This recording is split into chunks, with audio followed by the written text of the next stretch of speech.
All right, gentlemen, we're back after a 4-month hiatus. We recorded a podcast on the Jordan Peterson moment, and 2.5 months later, Jesse and I were on Rebel Wisdom's YouTube channel, did a couple interviews with them, and we felt like there were some threads we wanted to continue developing.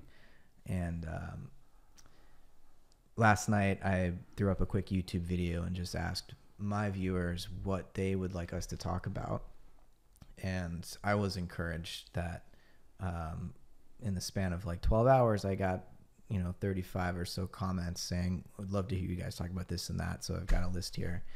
I was a little worried that this subject had been talked about endlessly on, dozens and dozens of different podcasts, but it's apparently still alive. And for whatever reason, people want to listen to us talk about it.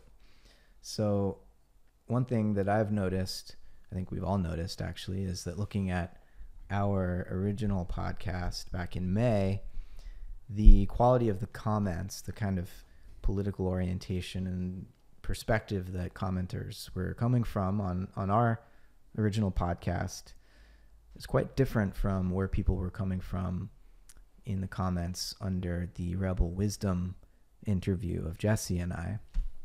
I don't think it was just all right-wing people or more conservative people on the Rebel Wisdom podcast. It was kind of half and half, I thought, actually.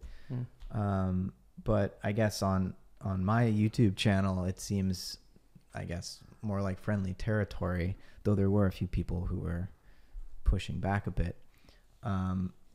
But there's this whole new media ecology that we are existing within, and it's really blowing things open so that we can sit here and record this conversation about what we believe is going on in our present moment without it being filtered or mediated by any executives on the 40th floor who are beholden to advertisers or whatever.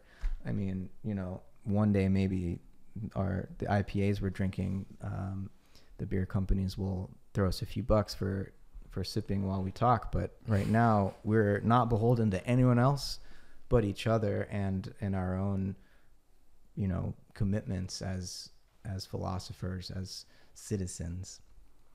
So here we are again.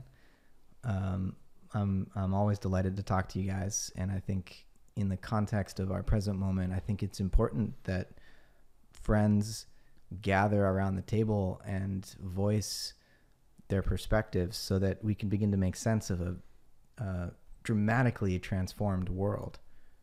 And that transformation is ongoing. And if we can't talk to one another across our differences, how are we going to create a society that we all want to live in? Yeah. And I thought it was interesting reading some of the comments from the first podcast we did together, I guess 4 months ago, and then the one we did with Rebel Wisdom. Just noticing it was funny to me because obviously we broached a whole bunch of different topics in our last podcast here, and it was interesting because I would notice some trends of like some folks on the left would be critiquing us and challenging us that sound like we're sounding right because we're moving perhaps more to the center in certain ways or questioning some of the tenets and ideological stances on the left. So we'd be getting flack from the left, kind of accusing us of being, not quite allies on that sense, not pure enough. And then especially more on the Rebel Wisdom commentary, in my sense, there were lots of people on the right calling us out as just classic leftists, classic social justice warrior types. I would get hopeless. that. We're hopeless. We're hopeless. Yeah. Maybe we could assume we're doing something right if we're getting attacked from both sides. I thought that was interesting, though. What I don't really understand is why anything any of us had said was controversial at all. I don't understand the framing of why these topics, they reach such a shrill pitch so fast. And I don't know if that's just an artifact of social media and different types of mediated conversations, or if it's just an extreme sort of ideological framing polarization that's taking place on both sides. But, you know, I listened to that first podcast that we did and didn't feel too strongly one way or the other about it. Thought it was pretty reasonable. And then listened to the one that you guys did with Rebel Wisdom and followed a little bit of the conversations you guys were having on social media about it, and just couldn't really see I couldn't really see the risk in the dialogue. Like, it didn't seem worth it in that sense. It seemed like it was like a, you know, good conversation to have between friends. Mm-hmm. And then if other people are resonating with that, they can listen to it. But the extreme response doesn't make sense to me. Yeah. I almost feel like over the course of the last 4 months, like when we posted our original podcast, the Jordan Peterson moment was really at a fever pitch. And yeah, I think we're post peak. We're post peak. I almost Peterson, feel like we've right? plateaued and we're waiting for something to punch through to the next level.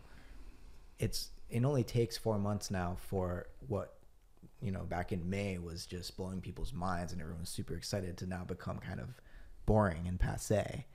But isn't that part of the dynamic, right? Is that the media outlets are sensationalizing sort of what's actually much more mundane than what they're reporting, and creates like a flurry of attention and clicks, right, and think pieces and blah blah blah, and then there's this sort of moral panic over what, I don't know, and then but it exhausts itself too fast, and so like that machine, the outrage machine, needs to go and look for something else very quickly because it's already exhausted its clicks on that topic. Yeah, well, Elon Musk smoked pot the other day on Rogan, and that was a big deal. So I'm glad there was a lot of coverage of that. But there does seem to be a sense of, with the 24-hour news cycle compounded by the social media commentary sphere, it's like we're in this desperate search for novelty literally every 2 minutes. Right. Like, as fast as your Twitter feed can refresh, you need some new breaking news that's going to change everything forever. And that plays out across, you know, multiple in multiple areas. In terms of coverage of Trump, it's like, how do you top the last outrageous thing that he said or did? Well, he'll do it for you if you just log on to his Twitter account. Right. He'll give you something new in a couple minutes. Yeah. But it's an interesting thing. I don't know. People keep saying that attention spans are going down and getting shorter and shorter. Mm-hmm. And I'm not convinced that that's really true. I think it is true in the sense that if you're using certain kinds of media and certain kinds of platforms, that they condition you and force you into a certain like kind of engagement ratio. But as we were just saying, there's also this explosion of long form media that's much slower, more nuanced, more complex than in Twitter or Instagram or Facebook. So like both are happening at the same time. And it seems like if you give people a media space where their attention span can actually kind of occupy the appropriate amount of time and space, it will. And it doesn't. People don't seem to have a problem doing that. You're right. So there's a lot that we could talk about, and I want to maybe push us in this one direction, thinking about this long form podcast style political social discussion in relation to a New York Times article that was published, I believe today, by Andrew Sorkin. It was on the front page. It was titled "How the Financial Crisis Provoked the Populist Surge." And Sorkin, he's written books on the financial crisis. He's a reporter, journalist that covers Wall Street. He says, it is hardly a stretch to suggest that President Trump's election was a direct result of the financial crisis. The crisis was a moment that cleaved our country. It broke a social contract between the plutocrats and everyone else, but it also broke a sense of trust, not just in financial institutions and the government that oversaw them, but in the very idea of experts and expertise. And then he says, the past 10 years have seen an open revolt against the intelligentsia. And what you were just describing, Adam, is this sense in which actually there hasn't been a revolt against the intelligentsia. There's been a revolt against a very specific form of technocratic governance, I would say, and this attitude of experts in government, often unelected, who talk down to average people and pretend to know what's best, and try to manipulate the entire economy based on their, Ivy League understanding of how economics is supposed to work. But in terms of people's intelligence, I think we're seeing every day with the intellectual dark web and just the proliferation of these niches online of profoundly deep thinking. Well, that was a part of, I know I don't want to talk about Peterson very much, but that was a through line of the Peterson moment, which was, he's been on tour going through city by city, packing 3,000 person auditoriums just to talk about ideas. And I read an article recently that not many intellectuals can do that. It's really hard to tour as an author, let alone as someone who's trying to bring back conversations. And well, so that's an interesting thing to talk about in itself, is that because it's true, most even very famous university professors and academics, sort of the stars in their field, can't do that. They can hardly do that at a keynote at a conference that specializes in their own area. So what's going on there? Why are these people in the limelight? And I think the critics are very quick to say that this is just, an expression of, the worst in society, and that there's so much of this negativity and bad thinking going on that it resonates with a guy like Peterson, because people have shitty ideas and he sells shitty ideas, so they eat it up. But it's not really like that, right? And I wouldn't put him against the people that he draws on. Like, Jordan Peterson isn't a Carl Jung level thinker. He just isn't. But he's hitting a nerve somewhere. And so what are you comparing him to? Are you comparing him to what you saw on Anderson Cooper last night, or what you saw on Oprah last week, or on what you saw, in any of the, major shows over the past 20, 30 years of your life? It's clearly a step up. It's clearly, and you have, Jordan Peterson and Sam Harris just had a 4-part conversation in Vancouver, and then I think in Ireland and England, and you had packed auditoriums, 3,000 people, rooting and clapping and applauding the way they would in the sports arena. And it was really amazing to watch this nuanced and deep conversation about science versus religion or mythology or psychology, and to watch them on stage grappling with each other is something that I think in our modern culture we're missing. We've lost that.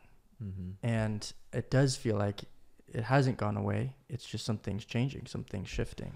Well, it's like even the staging of those conversations is there's, the debate format on television is so bad when you get 5-10 minutes and you get these kind of mediators, moderators who kind of give you these just very flat, polarizing and simple questions. And then you have 5 minutes to give your point, and then the other person has 30 seconds to respond, and then you move forward. That's not a conversation. Right. And Noam Chomsky has been talking about this for decades, the way that, on the major media outlets, there will be a certain range of acceptable debate, and you get a few minutes to play out the two acceptable poles of a narrow range. Right. And really the debate isn't between those two perspectives. Right. It's between this other perspective way over here that nobody's ever allowed to get any airtime to talk about. Right. Yeah. And with social media and the proliferation of podcasts, you can talk about those alternative perspectives for 3-4 hours. Right. And that's great, but it also opens the door to all sorts of conspiracies, so-called. And conspiracies as far as what's really going on. you know. Oh, you mean just because now we're awash and There's no filter. no filter on the There's media. no curation that says this is legitimate and this isn't. It's a free for all. Decentralized. Everything's decentralized. And the internet and social media, I mean, I think we're still just, as you guys talk about, a new media landscape. I think we're very much in the moment of trying to understand what the impact of the media as a technology is having on us as humans, how we think, our sense-making capacities. And I think it's, you know, this is connected to a number of themes we've talked about, but I also started listening to Sam Harris's podcast with Jonathan Haidt. And you mentioned earlier kind of like the word outrage culture. And so it's interesting because as there's more long-term format conversations happening, I think that's such an antidote to what's happening, because the short minute here, minute there, and the panels on TV leads to such immediate snapshot reactivity. Right.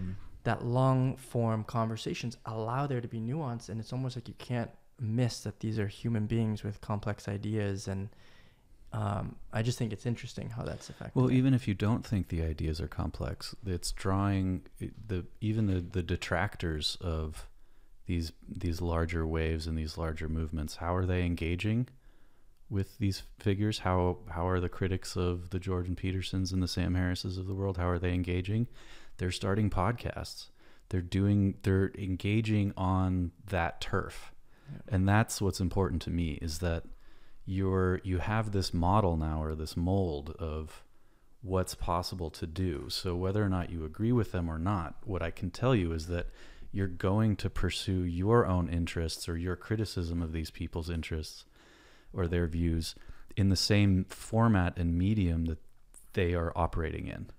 Right. And that tells you something, that you're not going on CNN to counter what's happening on YouTube and Twitter and on these tours. You know, Jordan Peterson going on a tour and just selling out these bigger arenas every night. Like, you're okay, if you don't like what he's doing, get out there and do something. And that's kind of the call for me, and that's what I think is interesting. And way more people than ever before have the opportunity to do that. And that's the move that Jordan Greenhall is talking about, which is, it's, you know, everyone's all excited about blockchain technology and cryptocurrencies, and it's decentralizing. So you used to have the media landscape of these legacy media, these huge corporations that run, you know, television, and very limited number. And now with YouTube, with these long form podcasts, it's decentralized, and a lot of people are filling that gap. Like you said, for better or worse, is what's happening. So what Andrew Sorkin in the New York Times calls the populist surge and this anti-intellectual revolt is just their misinformed way of describing what is actually the decentralized proliferation of intelligence on social media that can't be controlled and filtered in the way that it used to be by an outlet like the New York Times. So when we talk about populism, that term connotes stupidity, ignorance, and just sort of an emotional reaction to the elites in power. And I don't think we should deceive ourselves about the fact that there is going to be, and there is, a lot of ignorance and stupidity and uninformed people who now also have a megaphone. Right. And, to me, there is something important about a gatekeeper, about a lineage holder, about somebody who's gone through the process of actually becoming an expert in something.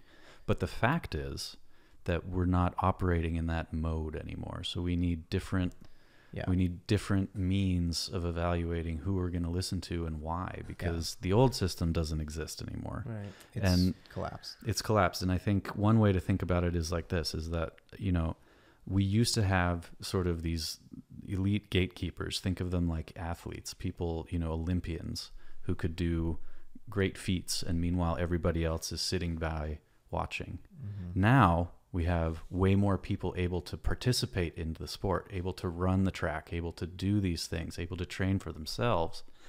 Are they going to be as good as the best in the world? No, of course not. Most of them aren't. But the point is that more people are running on the track. More people are able to participate. And I think that's probably better for the overall health of a society, even if most of them aren't going to be sort of grand contributors to history or whatever. Mm-hmm. Yeah.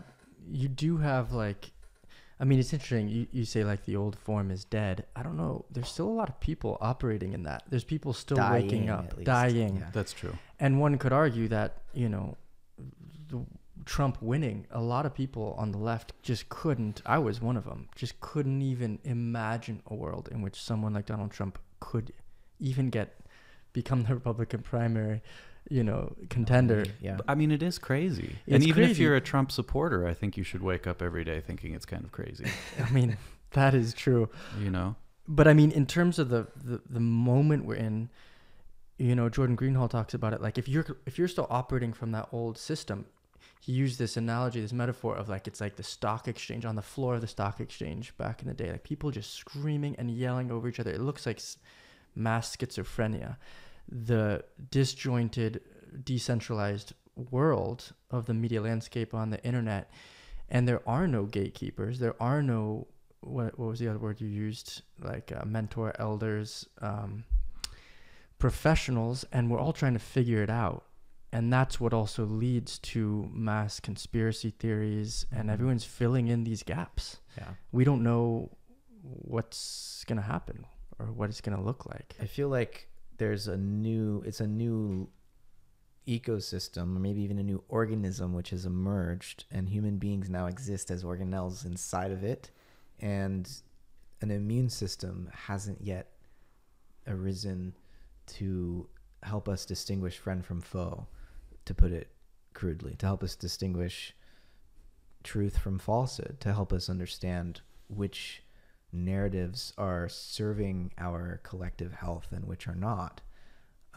And I don't know how long this intermediate period of chaos is going to last, but most of the last several years have seemed to be have maintained this sense of chaotic uncertainty, Right. and that can't last.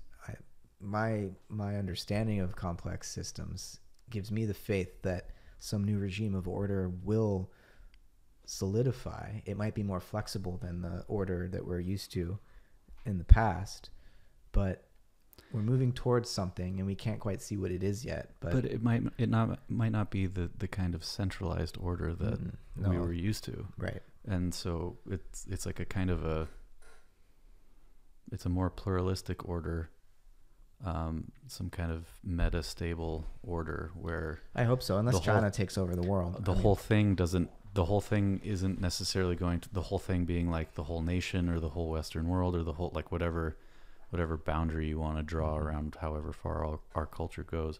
Yeah. It might not recohere around something so fixed and unified and controlled. Unless it does. What would that be? That would be China becoming the new superpower and basically using the old Western model of colonizing as much of the rest of the world as they can and forcing us all to, you know, what the equivalent of our credit score would become our access, our means of leverage for participating in society. You know, the sorts of things that they're doing with biometrics and social rankings of people and mass surveillance. It's happening in the States too, but I feel like there are two paths forward. One enhances and increases the freedom and mobility of human beings, and one uses technologies to further entrench power structures and empower centralized governments to control us.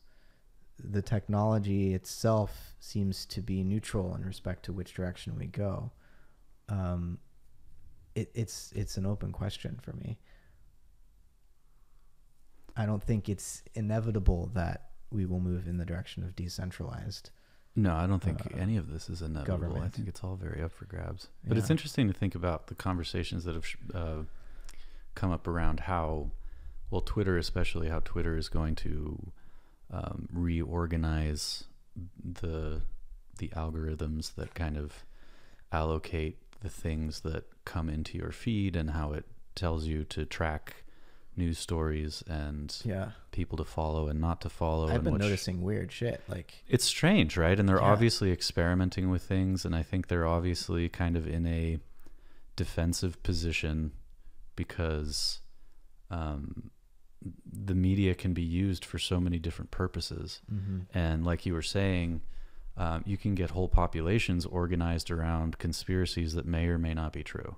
And I'm not saying they're true or they're not true. I'm just saying that just the perception organizes people. And so in that sense, like we went through a little blip of kind of like decentralization. And now it seems like the major social media companies are trying to re-centralize or make social media more like cable TV or something. well, they're trying to create that immune system I was talking about. Yeah. But you can't do that. Just so it's clear, Twitter, I don't think it's necessarily sinister. Well, it doesn't have to be, But but it I just seems like don't it might think be. that like one guy or one little group of a task force in Twitter can figure out the best way to do this. It's got to emerge naturally, for lack of a better word. It can't be something imposed from the top, because the people at the top are biased.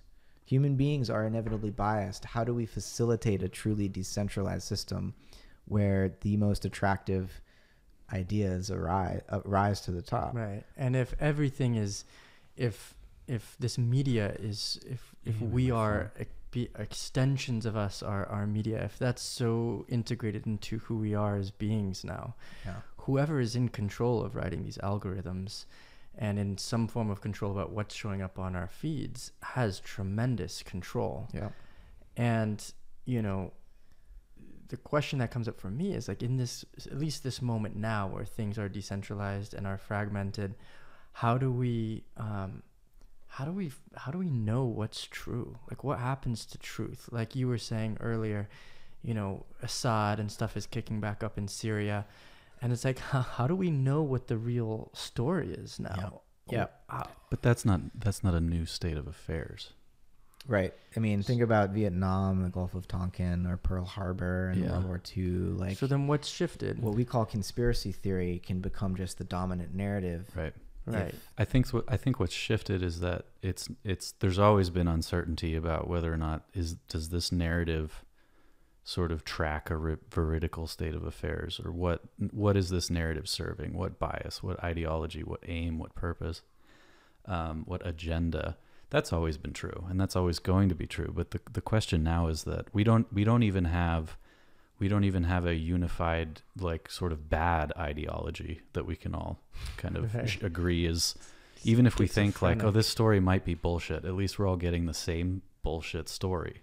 Now we're not even getting the same bullshit story. And that comes into the sense of sense making. Like, if sense making is our capacity as humans to take data that's coming in and organizing it into some coherency so that we can make decisions based on that data, decisions in the world, therefore having agency in the world. Right. If that fundamental mechanism of sense making, both individually and collective, is compromised or jeopardized or weakened, that's a big problem. It's a big problem, but it also just throws it just throws the onus back on you. Like, you can make that. You can decide how to make that meaning in your life. And in some sense, that's also not a new condition. No, I mean, it's just a new media landscape. And but the other point that we should talk about here is that, like, this is only really confusing when you get online. If you stay offline and you just talk to the people around you, and you're not caught up in these very vastly distributed, decentralized networks, I don't think do you have a problem knowing how to read a person who's sitting in front of you? Do you have a problem reading how people on the bus are responding to you? Do you have a problem talking to your friends? Are there sense-making problems in any of those contexts?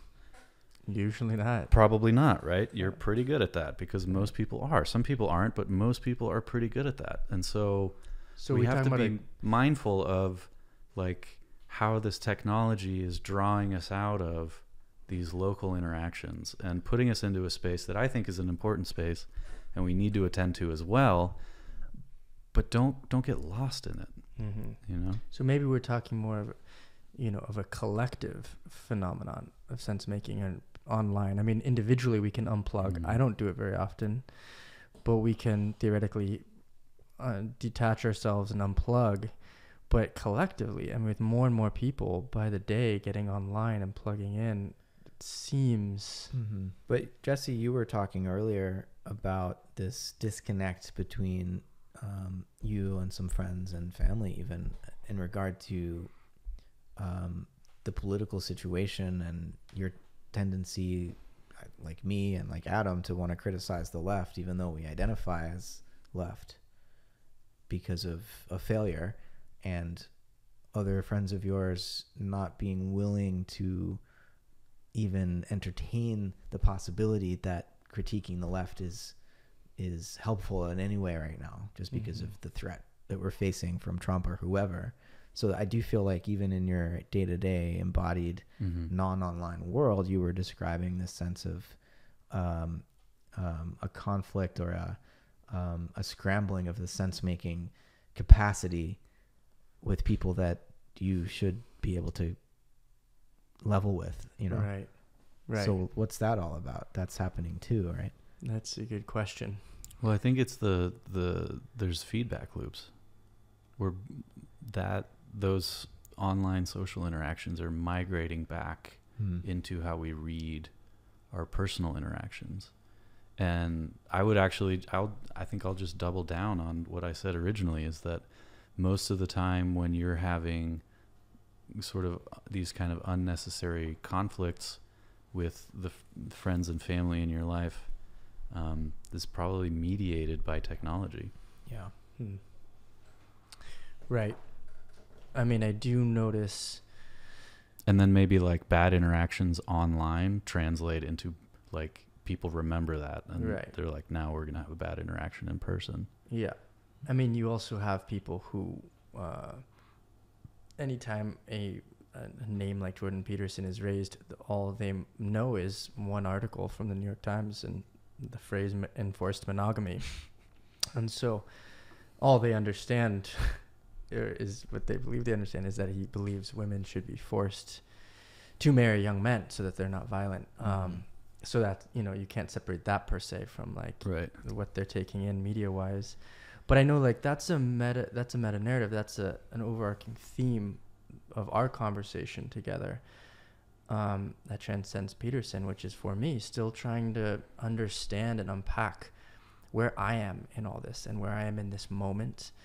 What are my actions? How do I participate in politics right now, in the world? Yeah. And for me, getting into some of this stuff has really brought up more questions than answers, really. And whenever I kind of speak out loud those questions or push back or name some of the shadows and shortcomings of some of the positions and ideologies on the left, I get some real stiff, really strong reactions. Right. And it's disheartening. It's alarming. It's confusing. Well, I don't know, maybe if you want to say something more about this, but for you, it's kind of more consequential just because of some of the positions that you're in, which means that you're engaged in people who are more, sort of financially and career-wise and just historically committed to a lot of the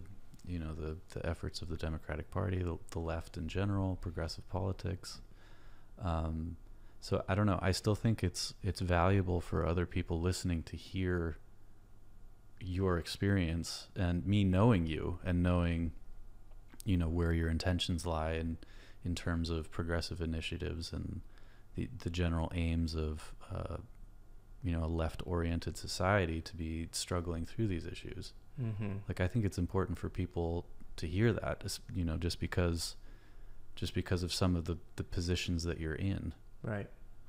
I mean, absolutely. Which people listening will not know about, but maybe you should say something about those things. Sure. Happy to. I mean, I've been raised in a family where we do philanthropy based on social justice work. I've been involved in personal roles in social justice movements and in organizing, and I work in a couple California state prisons doing violence prevention, mindfulness-based violence prevention work, but very much through a lens of gender justice, racial justice, understanding forms of oppression and systems of privilege that operate on systemic levels, both learning a lot of this through my education, but also through my family culture, and really beautiful, amazing people I've been learning from who really want to do good in the world, who want to bring justice, who want to fight oppression and tyranny and corruption and evil, and help people who have been marginalized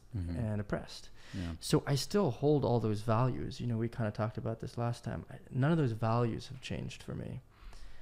I'm just trying to make sense of listening to other perspectives, and those other perspectives, I keep nodding my head and saying those also make sense. I can understand different ways of looking at some of these issues. And what then alarms me is by me even thinking out loud or exploring some of these other perspectives, there's such a strong reactivity towards that. And it dovetails into many other themes, one of which is postmodernity, in which when we lose universal truths, when we lose our relationship to more meta-level truths, everything can become more relativized. And my sense, having been listening and reading a lot about these things, is that on the left, certain of these themes like equity and justice and equality become religious. Sure. Yeah. I mean, so the sense is that these themes become sacred and charged with the noumen. I mean, yeah. And so questioning any of it can be like questioning some central tenet or dogma of any religion. This came up in our Rebel Wisdom conversation, is the way that on the left, because in general there's a lack of religious orientation, that politics ends up filling in the vacuum left by the absence of religion. And there's this religious commitment to a certain set of political ideologies, and this desire, in a sense, for a kind of utopian society to be realized that might be disconnected from where things actually are. And the lights go down. Keep going. Does that just mean we're too hot right now? Yeah, and so that people on the left side of the spectrum end up with this surrogate form of religion. Politics should not be a surrogate religion, because this world is messy and difficult and imperfect. And at its best, religion helps orient us in this world and keep us motivated to improve this world, despite the fact that we know this world will never be perfect. Right. But when we lose religion and try to make this world perfect, we end up doing more harm than good. Right. With all good intentions. With good intentions. Yeah. Because it's like, yes, it would be great if we had a completely, I mean, maybe some people would argue it wouldn't be great if we had a completely equal society. But let's say at least equality of opportunity. Most people, even Peterson, would agree that equality of opportunity would be a great thing. The challenge is, how do you get there from where we are now without appointing some government committee to make decisions about who needs to have things stolen from them to be redistributed to someone else? And it's like, how do you know you're not causing more harm and doing more evil to get to the good place than just leaving things as they are? And it begs the question of, it's also like, it's not so much the what. The what, I think a lot of us can agree on. I know I do. It's about equality of opportunity. There's real themes of justice. It's more of the how. How is this stuff done? Exactly. And I was talking to a friend recently, and they're pushing back, and there's such a constant refocusing on privilege and power, and I totally get that. I guess it's kind of like the values are so right on. How could you be against justice? How could you be against that? But it's in some metaphor, like the image that keeps going in my mind is it's like, you know, vegans, it's like I eat meat. But when I hear vegans talk sometimes, I'm like, okay, you know, they might be right. We might look back in 50 years or 100 years and say, holy shit, people were, you know, this was like a genocidal concentration camp situation with animals and people were just eating meat left and right. And it was like, it's how horrible. So sometimes I'm like, okay, you have a good point. I feel bad if I'm not eating clean meat. But it's like, there can be vegans who are really humble and really heartfelt and just living their values. And there can be vegans who are shouting and screaming at you. And if they're coming at you with a lot of anger, a lot of judgment, telling you how you should be doing it differently, that you should stop eating this and you should do that, the fundamental energy dynamics is going to just shut people down, make people defensive and angry. So a lot of times the values can be there, but it's how are people speaking about it? What are their strategies for trying to change hearts and minds? To align for really important, you know, desires like equality and justice. You know, it makes me think of some criticisms directed at me in the comments in our original podcast that three of us did, and then the Rebel Wisdom podcast, where I was saying things about Trump that were at least borderline denying his humanity. And it made me reflect a lot about, if I were to imagine the way out of our current political crisis, it would require of every one of us, including myself, that we stop dehumanizing one another. And I am trying to shift out of this place of saying things, posturing in a way that makes me feel better about myself, because I'm not whatever, racist, bigot, white supremacist, whatever, and that tendency to other that comes so naturally to us as tribal animals, and just to stop and say, well, even Donald Trump is a human being and he's suffering, and as societies, as groups of human beings, we're trying, the whole point of politics is to try to find a way to suffer less together. And the guiding moral, the guiding principle should be compassion. And religion should be serving the role of helping us to become more compassionate people. Politics is a power game, and without that religious dimension, where do we find the resources to become more compassionate people? And to see the humanity in someone, even when ideologically speaking, in terms of whether it's the end we're seeking or the means we're seeking to get there, if we disagree about that, how do we still see them as a human being, meet them with compassion, and try to move forward without dehumanizing them? Because we're getting to a place where politics ends and war begins. Right. I don't see how much further we can push politics before it becomes war. Right. What do you mean? Like in this country? Yeah.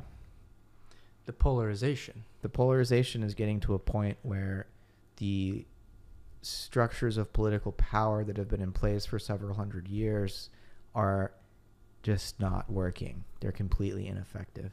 The branches of government and their delineated powers and the way that they were supposed to check each other, it's all being completely dismantled and scrambled. See, This is another one of those places where I worry that the impression that people have of one another online is so greatly exaggerated and is trumping their regular interactions with people in terms of how they evaluate what the general state of things is. But if it is exaggerated, everybody's online. So everyone's living in that exaggerated state. And that's why, I know people who aren't online, they don't engage in social media, and we go down this road and you can just kind of see them shut off, like, well, this is stupid, like, why don't you just log off? And it's like, I get that.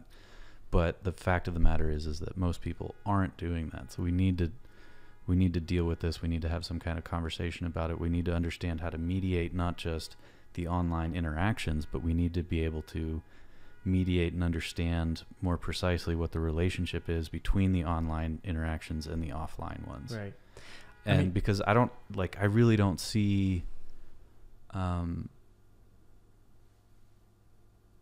I just don't feel like if we drove across the United States right now, we would get the sense that we're about to erupt into like actual violence.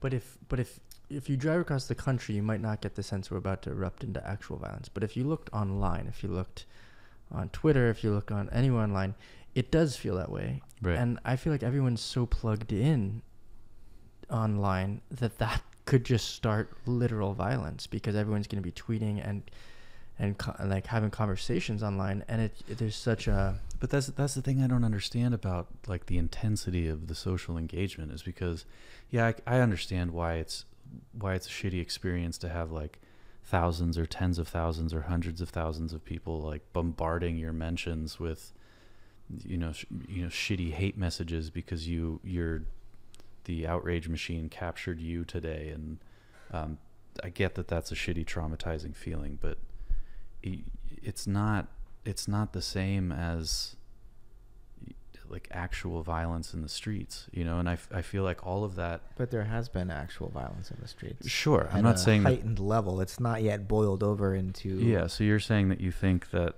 these are like precursors to some larger, more organized conflict? It's to the point where if you carry an American flag through a march, you're likely to get beat by Antifa, or if you carry a Soviet Union flag, you're likely to get beat by the Proud Boys or whoever. So there are street fights. Sure. We happen to live in the Bay Area, where at Berkeley, because of the history of the free speech movement, these rallies are occurring, and some of the most intense street fights are happening. But they're also happening in Oregon. They're happening in Charlottesville, obviously.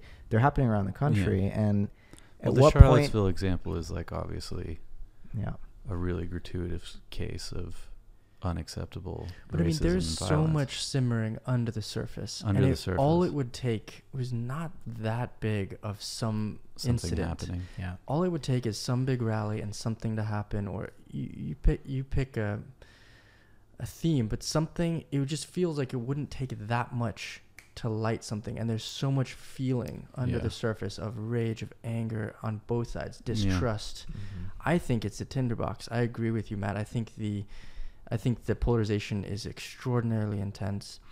My question, I wanted to step back to what you said earlier, because I'm genuinely curious about this. You talk like this idea of having compassion for Donald Trump. I can get behind that. I see clients as a therapist.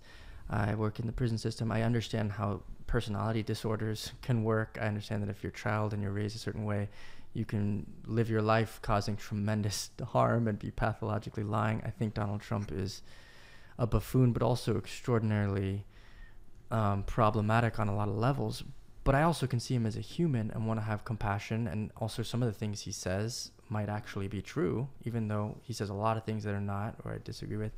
But I'm curious that some people will talk about like Hitler, and they'd say, okay, so if you were in Germany in the 30s, would you want to have compassion for Hitler? And, people often on the left will make that distinction. Like, when do we have compassion and understanding? Yeah. But then when are we going to get trampled on by some primordial force out of naivete? I would say sometimes the most compassionate thing you can do for somebody is kill them. So just to make clear, I'm not a pacifist when I say that. Right. But in the case of, putting Trump to the side, the 60 some odd million people that voted for Trump, even if Hillary won the popular vote and whatever, and Russia maybe swayed, let's give the benefit of the doubt to the left conspiracy theorists who think Russia had a major impact, and say like 500,000 or 1 million people were swayed in their vote. Whatever, Trump still got 60 something million votes. Yep. For those people, why is it that they felt like they needed to throw a grenade into the center of the United States federal government? I think a lot of them were tired of the standard Republican, standard Democrat talking points, the narrow range of the debate, and just the way that there was a way of operating in Washington that wasn't serving common people.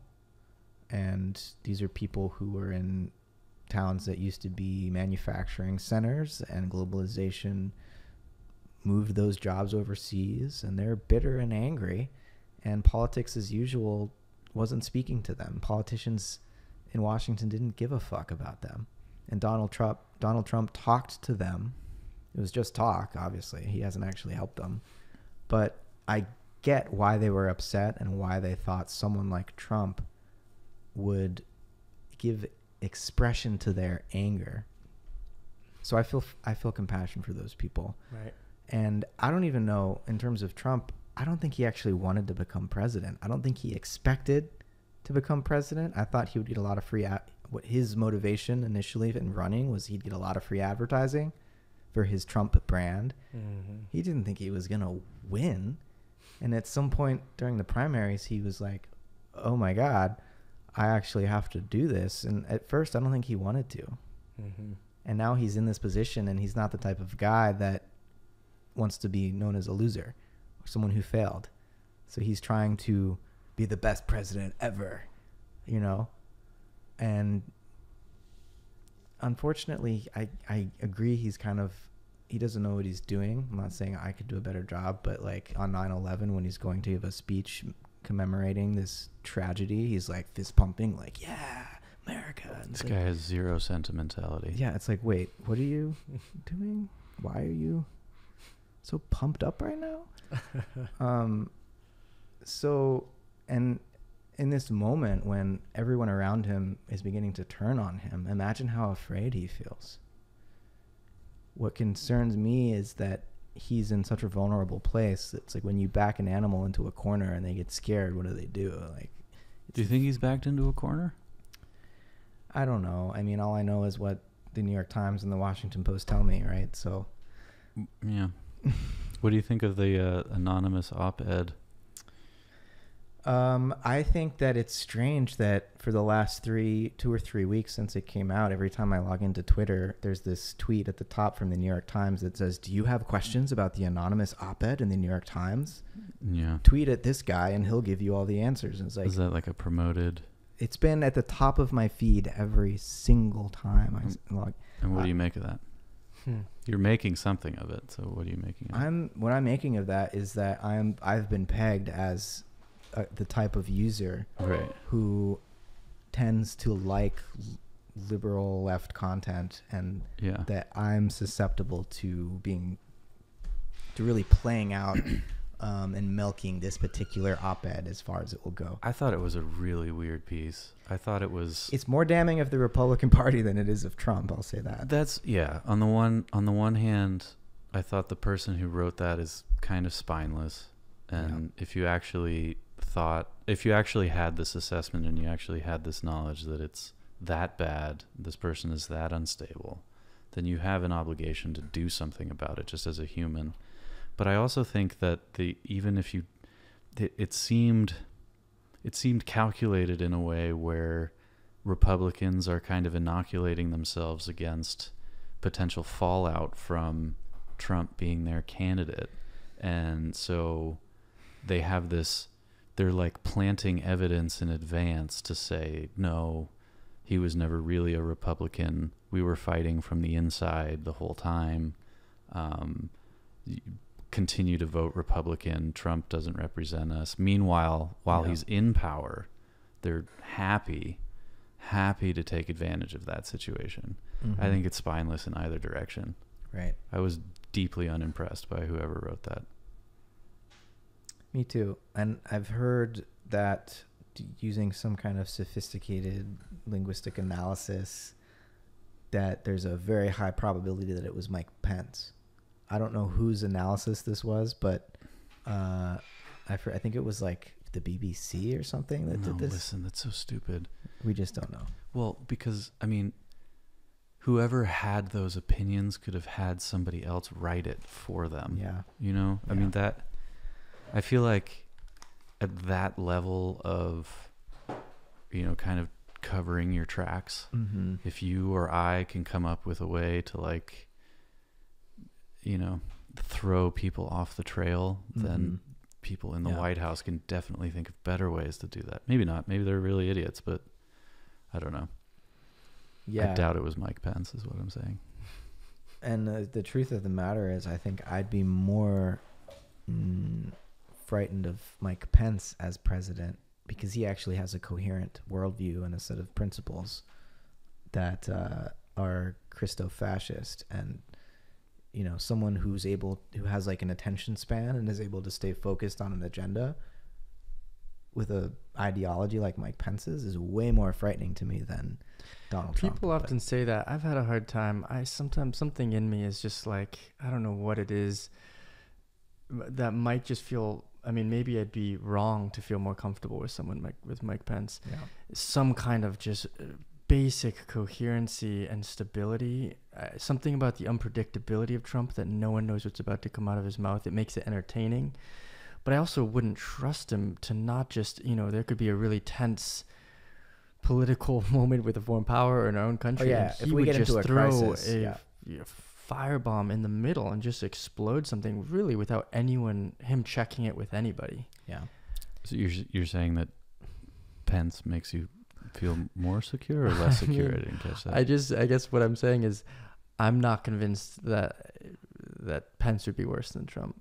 A lot of people say that he would be, but you don't know. Yeah, I don't know. Well, it's like it's the devil that you know versus the devil right. you don't. Yeah. Right.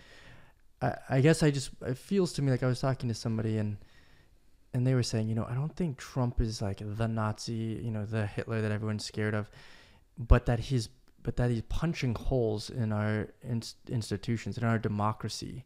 And once those holes are punched in, it's not clear they can be repaired, and that whatever comes next or could come through those holes is what's really scary. Well, that's what Matt was saying. I listened to part of your podcast with Jeremy Johnson, the Mutations podcast, and you said the same thing where even if there are, I don't know, maybe you already think there have been several major crises, but let's just say there's no sort of world-wrecking crisis that Trump presides over or causes or whatever.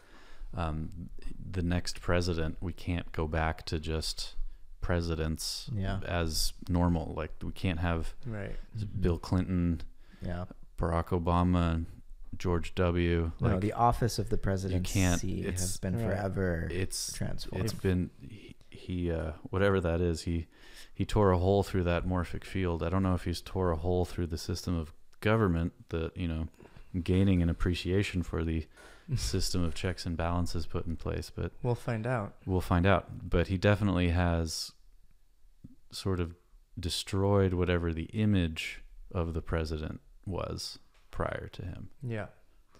I mean, I think that's absolutely true. It's so hard for me to imagine things going back to normal, and even if Democrats get someone in on 2020, it's like I have real concerns about the state of our democracy. I watched a podcast, John David Ebert, and they were talking about Oswald Spengler's book, Decline of the West. And in that book, as far as I can tell, Spengler kind of brought together, this idea of the rise and fall of civilizations along with Goethe's morphology of plants.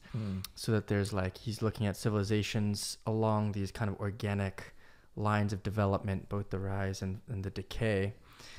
And he really tracks, this is John David Ebert, tracks our country and the state of our democracy to a very specific time in ancient Rome, I don't know, somewhere in the 3rd century very specifically, where apparently a Trump-like figure, I don't remember his name, first rose to power, and then there was, Caesar, and there was just these number of folks raising privatized armies, marching onto Rome, and were attempting to gain control. And it was basically very quickly the beginning of the end. But what I thought was interesting too was John David Ebert talked about the immune system of a culture, for him being the metaphysics. So when there's a coherent metaphysics operating and holding everything, things, I guess, can kind of run smoothly. But once that dissolved and cracked, and I guess today, post-modernity and whatnot, it just starts to slowly unravel. Right. And he thinks that's why he thinks we're in a place now where we're prone to a viral infection, and our immune system is extraordinarily compromised and weakened, and there's not much holding and propping it up. Right. Right. I mean, as much as I think we all agree on the values of, you know, diversity and inclusivity, and we want to be as welcoming to difference as we can, there's a way in which in the postmodern context these values like diversity are not adequately defined or concretely enough defined so that they can be operationalized in a way that makes sense to people. Like the idea of diversity as an end in itself, diversity as a good across the board, always and forever, is completely irrational. And this gets pointed out by people on the right, the Stefan Molyneux of the world and the Jordan Petersons of the world. And they make fun of how ideological a value like diversity is pushed by the left.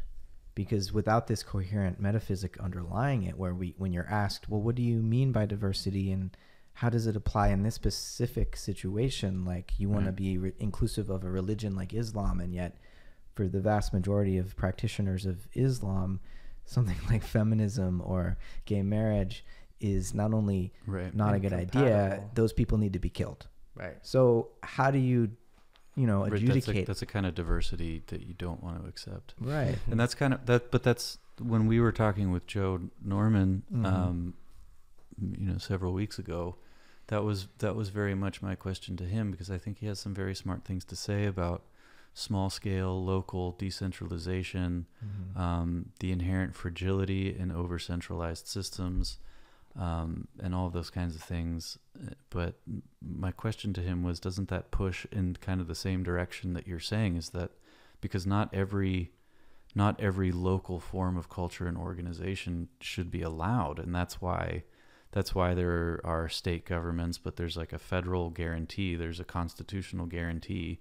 At least we attempt to have that arrangement where you can't just decide that your township is going to institute a new instance of apartheid, and like we're going to accept that as, well, people are different, right? And this is just one of the differences that people have. So there needs to be like a value system, a hierarchy placed amongst different value systems. Well, this is where I think spiral dynamics in this scheme of... I'm never going to not die inside when people say that word. But here's the thing, like in terms of a constitutional government that protects certain rights, there's a way in which in the United States and most Western democracies, the level of orange development that enshrines individual rights as just a baseline that you can't infringe upon.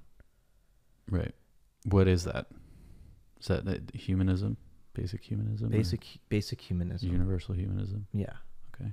At the individual level. Right. Green, the next structure of consciousness, is more collective. But it seems like in the United States, in Britain, in Europe, in any modern democracy, there's this baseline of you protect individual human rights. Yeah. You can't infringe upon those rights. And the role of government is to protect those rights. Yeah. As long as those rights are protected in a more liberal context or libertarian context, you could do what you want. You just can't infringe upon people's basic rights to life, liberty, and property. And it took a while for some of those to be extended to women, property, for example, and people of color and immigrants. But it was only in these modern Western democracies, even if it took 100 years or two, that these rights were enshrined and expanded to include all human beings, regardless of gender, regardless of race. Yeah. That's the baseline. Right. So we want to maximize freedom. We want to distribute the ability to organize society away from a central government to local communities. But I do think there still needs to be a power that would prevent us from sinking below that some level. Absolutely. Whether it's that orange level of individual human rights, or higher. But so what's the question then? Like, like how much is actually centralized in that. Well, who gets to decide what exactly is it that's sinking below that line, and who established what that line is, and how do we know how to identify it? Yeah, I mean, because there's not agreement about what that is. And I think part of what you were talking about Jonathan Haidt earlier, part of what he's saying is that, well, he's not saying this necessarily, but I think part of the disagreement in the sort of outrage culture conversations that he's involved in is that we don't want to slip below that line, but there are also a lot of people apparently in the country who are younger than us, so people born in the 90s, he was saying, according to his survey data, that think that we're sort of constantly slipping below that line in ways that we don't recognize as slipping below that line through, like the microaggressions or the things that are happening on college campuses in terms of free speech. Like, you can't say this because that's, to them, slipping below different that line. Understandings of where that line is. And then it's just kind of a question of like, okay, well, how do we adjudicate that? And a big part of that shift, right, is like feelings. Someone just needs to feel offended in order for them to feel like harm was done. Right. So if you were to say something and I took offense to it, I could use my feelings of feeling offended as evidence that I committed some violence against you. Committed violence and harm, because words can be violence. Peterson tweeted back at a local police force in Canada somewhere who had said on their official Twitter feed that racial discrimination isn't always necessarily a crime, but if you hear or see anything where someone is being attacked in a non-criminal way verbally, let us know, because that sort of racism will not be tolerated in our local municipality or whatever. And Peterson freaked out because the police force is supposed to protect and enforce protect people and enforce the law. Protect people against criminality, not against their feelings being hurt by someone being an asshole. So that is an issue of where you draw the line between what is an infringement of someone's individual rights as a human being. It's a big issue, and I think that's why this media landscape is fixated on it, because there's some part of our collective psyche that's kind of stuck on determining just where that line actually is, and we haven't really decided. The more subtle and the smaller the offense gets, we're not.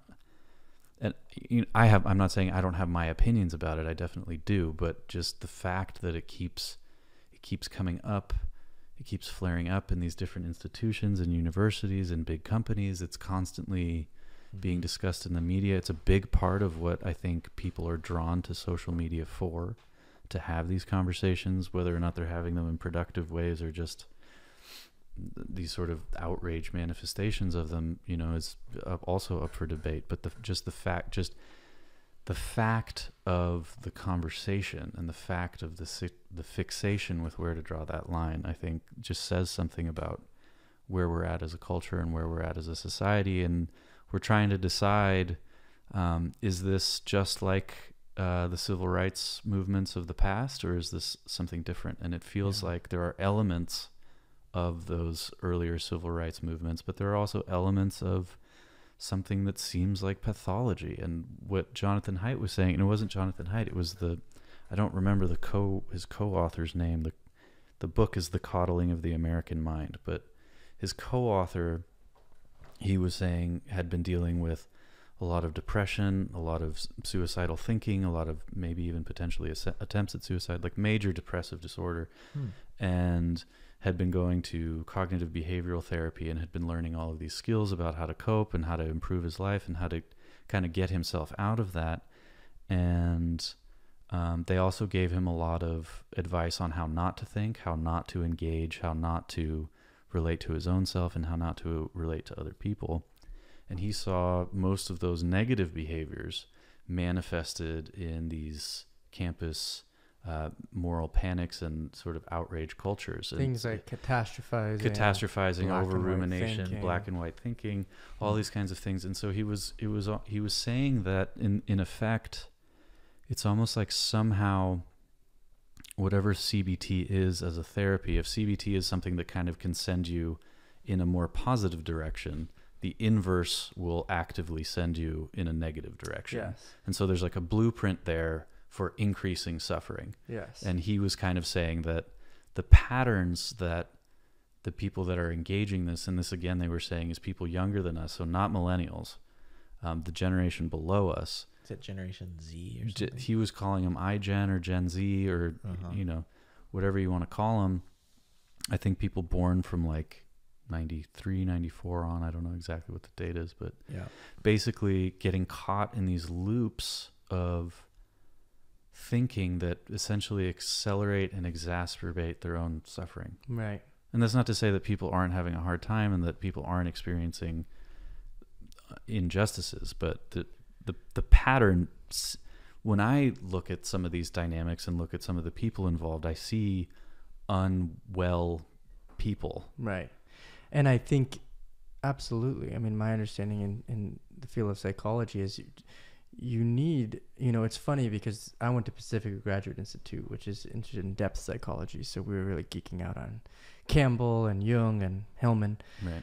So we would all laugh at schools of psychology like CBT or DBT, you know, very kind of analytical and evidence-based. But I use CBT a lot, especially in the prisons and with clients and personally, because, you know, people like Rick Hansen and certain Buddhist psychologists really talk about taking in the good, and we're so good. We have the negativity bias. We might have 100 interactions in a day. 95 of them would be good. Several of, you know, or like 90 of them would be good. 7 of them will be neutral, and then 3 of them will be bad interactions. And when we're going to bed at night, what are we focusing on? We're just zeroing in on those 3 negative interactions. Our mind might be predisposed to that.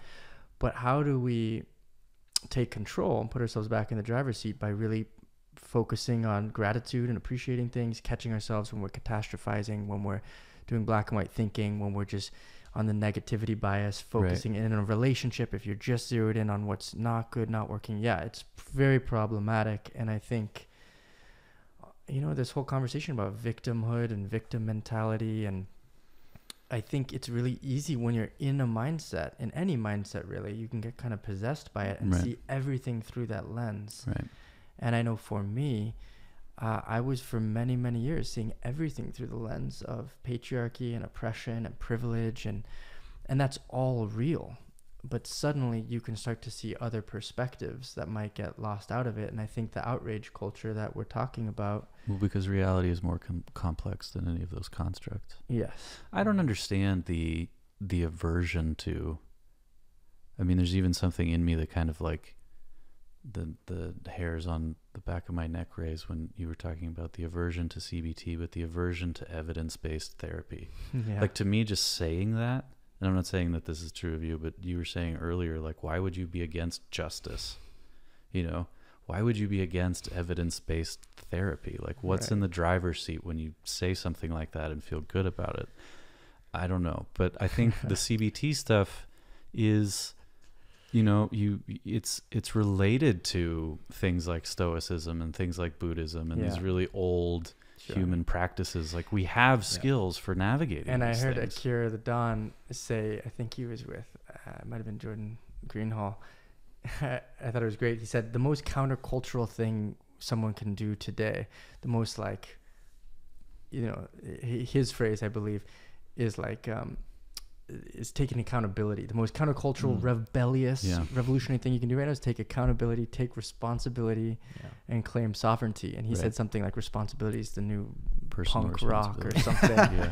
But that's what's so, you know, I'm not taken by Jordan Peterson really, but I'm not offended by him, and I don't understand like the shrill attitude to him, and like that the 12 Rules book, I haven't read it, but I read the Wikipedia page and I went through the list of the 12 things, and those aren't things that... There are a lot of people who live their life where that's just common knowledge, and that's just how they approach things, and they do better. And I don't know why you would be against any of those things. And one of the things that I keep coming up against with people who are really just deep in a sort of left left or collectivist ideology is that the idea of personal responsibility is so overwhelmed by the historical and contextual and contingent and external factors that shape people's lives, which are also real and which we also need to pay attention to, and which are also,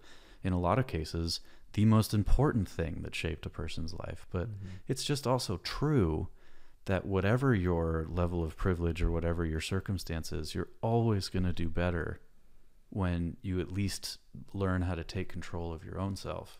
So this is interesting because I see the criticism of evidence-based psychology, evidence-based psychotherapy would be that, as the philosopher Ian Hacking describes it, human beings are interactive kinds. Right. So we see how we are described objectively by science, and we respond in unpredictable ways to those descriptions of ourselves. Because we're free. We're free agents. We're capable of spontaneity and creativity. And it's that spontaneity and that creativity that allows us to take responsibility for ourselves. It's why we would feel guilt when we think back of, a decision that we made that we don't like, we feel guilty because we think we could have done otherwise. Right. Because we're free. And the collectivist attitude tends to look at human beings and reduce us to products of our environment. Right.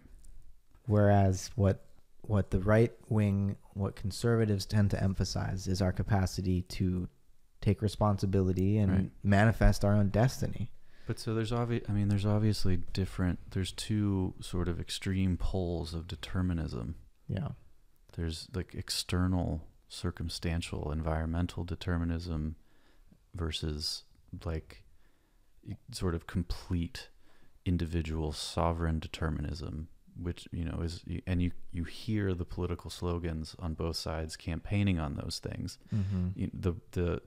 The whole right wing like war against social welfare is based in this idea that if your life sucks, it's your fault. Right. And the whole left wing message is that if your life sucks, it's not your fault. It's because of where you started. And neither of those things are really true. Yeah. And it's just, for me, it's like you can kind of take a step back and look at a systems perspective and see like which one has the most weight in which circumstance, and kind of try and balance. It's not a both sides thing, because it's not always a both sides thing, but at least being aware of those two zones of influence and watching how they circulate back and forth in and out of each other, watching how they circulate back and forth in and out of your own life. Yeah. And when you do good, you probably think that was my effort. And when bad things happen, it's probably because you think, well, that was just my circumstance. I think the whole reason that the three of us are having these conversations is because each of us has this sense of we have a right-leaning voice and a left-leaning voice in our heads, right? We can see both sides of the political spectrum, and we're not locked into one ideology or the other, because we recognize that, individuals need to take responsibility for their situation in life. Right. And we recognize that, society is structured in this way that it privileges some individuals over others. And so statistically, it's no surprise that some sectors of the population tend to succeed while others don't, because of where they were born, because of what color their skin is, etc. Right. So why is that just us? I feel like if most people, if they're calm, they're safe, they're able to engage in a conversation where they feel seen, would recognize these sides of themselves. That's true. Yeah. I think it's really well said, because that's where I feel like I am. I feel now I have like a really clear access to the left-leaning voice that's been really deeply ingrained. And now I'm starting to get and understand things more on the right. And I'm curious what you guys think about, like, and I don't know if this is what one of your followers commented for one of the questions, but about like the psychological types and whether that's an indicator of who leans more left or more right. I mean, you have people talking about if folks are higher in trait openness, they might be more on liberal leaning, left leaning. If folks are higher in conscientiousness or industriousness, they might be more leaning to the right. I do believe in like personality types, whether you're looking at the Enneagram or the Myers-Briggs, astrology. I think there's a lot of different ways people can look at and understand temperament, personality. But I'm curious what you guys think about that, like in terms of helping to understand, like to your question, Matt, why do some people, like why are we more in, I feel in touch with the left leaning and the right leaning, but for a lot of people, whether they're on the left or the right, they're very much wedded to one perspective, one ideology, and there's not much movement or flexibility around that. Yeah, I do see the psychological influence on people's politics, clearly. I do see the tendency for people on the left to project their own individual wounding onto society and make themselves into victims when they might be better served by taking more responsibility. I also see plenty of people who have been victimized by society, who decide that they're not going to be victims. You know, so, and for me personally, I think I just was raised in a left-leaning context. And as I've grown up, I've tried to broaden my perspective. And I like to be in dialogue with people I disagree with. I really enjoy, not debate per se, but heated discussion where, the other person's not just agreeing with everything I say. Like, I really like to be challenged because it forces me to grow and hone my own ideas. If someone's just like nodding yes to everything I say, I get bored really quickly. I like dialectical tension. I like being forced to respond to new refutations of something I thought was true. And I'm like, oh my God, you're right. So it doesn't, like, I usually don't feel defeated. I'm like, oh, well, what about this? And I come back with something else. And so we should be disagreeing with each other on more stuff in this conversation. We'll get back to spiral dynamics. I don't know what to make of psychological types and like sort of trait type assessment tests. Oh, you're not into the evidence-based? Well, I know. Well, no, I know there's. Well, I don't think there's good evidence. If you want to talk about evidence-based, like I'm aware of the state of the conversation, and I don't think that there's evidence that supports the Myers-Briggs. I think it's really poorly supported. I do think there's more support for the big five traits, openness and those traits. Where do those traits come from, though, is more the question that I have. And isn't it also the case that sure, people have trait tendencies, but I think everybody's like very idiosyncratic and very kind of I don't mean like a unique, unrepeatable sort of snowflake, but in a way they are. They are kind of bizarrely themselves. You know, it's just, it's strange. So I try to deal with the person that's in front of me and not those trait type filters. And that might be a trait type that I am, but I don't know what to make of it. But it does seem like if you are higher in sort of certain trait types, that it would push you left or right. That makes sense to me.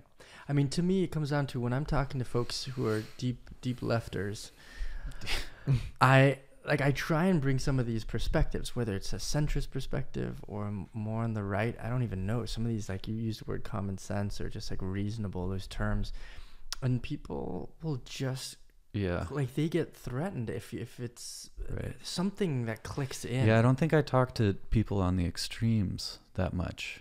Right. So I don't have that experience as often, and sometimes I do, and I just kind of let it go. I'm just kind of like, okay, well, you're on some kind of autopilot right now. Right. Like I'm not talking to a person that's just engaging with me. I'm talking to like an algorithm, like something's already preset. Like this conversation already has a direction for that person, and they don't know me. So like how do you already know all of that stuff about me? Right. It's not. Are you some kind of intuitive mastermind? It doesn't seem every that way. once in a while, Twitter will put a Stefan Molyneux tweet at the top of my feed, and I'll reply to it, and then I get all these replies to my tweet, and the vast majority of the time, do you follow I'm like, him? I guess I do. Do you? Okay, well that would explain why. But he's it's in your but feed. it's like once a month, one of his tweets will show up. I know he's tweeting a lot more than that. So oh right, I don't know why. right. So they're being filtered in some way. I have to filter like, no, I'm not going to reply to that tweet. That's not Right. going to be a productive conversation. Right, but I would say that's very different from face-to-face interactions with people you know. It is. Because all these assumptions are in place. Because he's not going to be representative of a lot of people, I don't think. Like he's a very rarefied Yes. the sort of case of a person. He is. Anyway. He pushes my buttons every once in a while. I don't know anything about him, and I don't think I need to know that much. I'm not, whatever. I think back in 2006 or 7, he posted some video on YouTube about mushrooms and psychedelic drugs, and he was just really dismissing them as a horrible, horrible thing. And I was like, no, dude. And I posted a whole I posted a whole series on the benefits. I don't know what mushrooms. to do with like, it's an energy thing for me. Like I think Sam Harris says some smart things. Yeah. But I'm sort of lukewarm on him. I think he's a very smart guy. I think he's a sharp guy. I don't think he's the person that people make him out to be. But sometimes when you have conversations about him, it triggers it triggers an intensity of response that it's not worth it for me to overcome, because I'm not that invested in people getting on board with what he's saying. I just don't think it's that crazy. And then who are you impressed by? And then, well, my point is just that Sam Harris is like distancing himself from this guy. And so I'm like, oh, okay, this is definitely not worth me going this guy who's like to the extreme of Sam Harris. Right. Who am I really impressed by? I don't know. That's a good question. Just like in the media landscape. Yeah. Who I think is doing really good things. I don't know. I have to think about it. I mean, someone like Joe Rogan isn't really, I couldn't run through various like hot button topics and say Joe Rogan's stance on this issue is that, and on this one it's that. Because Joe that's not Rogan's his an purpose. interesting case though, because but he's facilitating something. Right. But I mean, I don't know. It's weird to watch him become. It makes sense to me why he's so famous, but just having watched him for so many years and so many different, like just being interested in martial arts and MMA, like he's the guy and he's been the guy. He is the best commentator that we've ever had in the sport, and his breakdowns and his analysis and his commentary has always been great. So like it's, as somebody who's really interested in that sport and in those arts, he's always had like a very important place in that conversation. And then, it's kind of weird because, people like us who are interested in like Terrence McKenna and DMT and psychedelics and the role psychedelics have played and the evolution of consciousness and its relationship to technology and stuff like that. He got into that, and that was kind of a weird convergence. Mm-hmm. It was like this thing I'm into over here and this thing I'm into over here coming together. Right. And now that convergence just keeps adding layers to it. Conspiracy stuff. Yeah. Mm-hmm. But I think the if there's something that's really good about him is that you can go back to those really early episodes of his show and you can watch a person evolve and change and adapt based on new evidence, new encounters, new experiences, new understandings, new practices. Mm-hmm. And so, he is a good example of somebody who I think is doing it well. And you can even say that completely independently of how you think about his views about things. You can just say, this guy he was 15 years ago and this guy he is now. That's a good trajectory for anybody to be on. You're going to be doing better. Yeah. I was going to say, I like the Weinstein brothers. I like Eric. I like Brett. It strikes me that Brett was moderating at least those first couple conversations between Sam Harris and Peterson.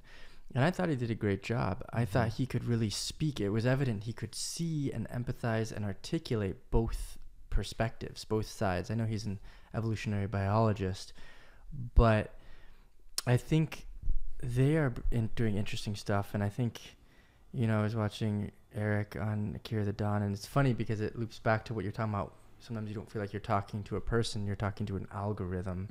And we're talking about people who just kind of get locked into their ideologies, whatever that ideology might be. And I thought it was funny because he said he hung out with Kanye for a couple days. Who did?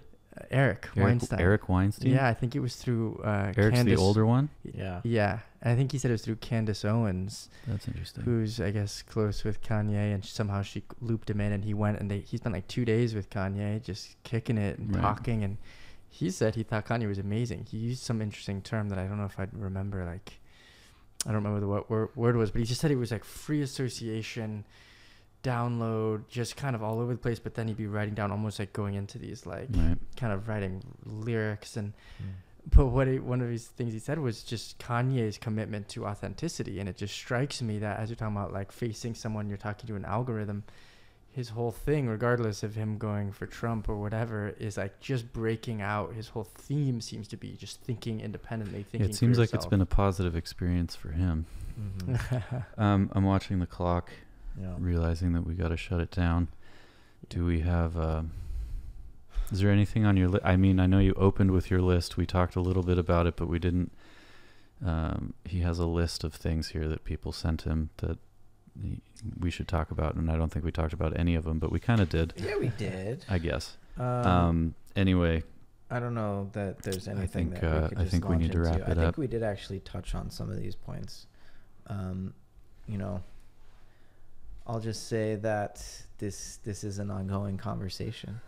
Yeah. And I hope we covered territory that our listeners will find interesting, and I know I'm always open to being poked and prodded and pulled in the direction that seems to be most alive and vibrant. And like we started talking about, I feel like we are human beings. We as individuals are kind of like the organelles in this larger organism, and it's not quite clear what that organism's goals are, but I trust it. Maybe that's my religion. Like, I have a faith in the evolutionary creativity of this universe, and I feel myself and the rest, all of us, to be swept up in this process. And so we all need to hear from each other. We need feedback from one another, because that's the immune system trying to emerge. That's why I participate online in the ways that I do, because I need that collective intelligence to help to steer me and guide me, which doesn't mean I don't turn to my own individual sense of moral orientation, but I don't exist in a vacuum. I need feedback. I need pushback even. So, I welcome all the comments, and I hope we can continue the conversation. Right on. Awesome. Pleasure to be here with you guys and participating. Definitely. All right. Till next time.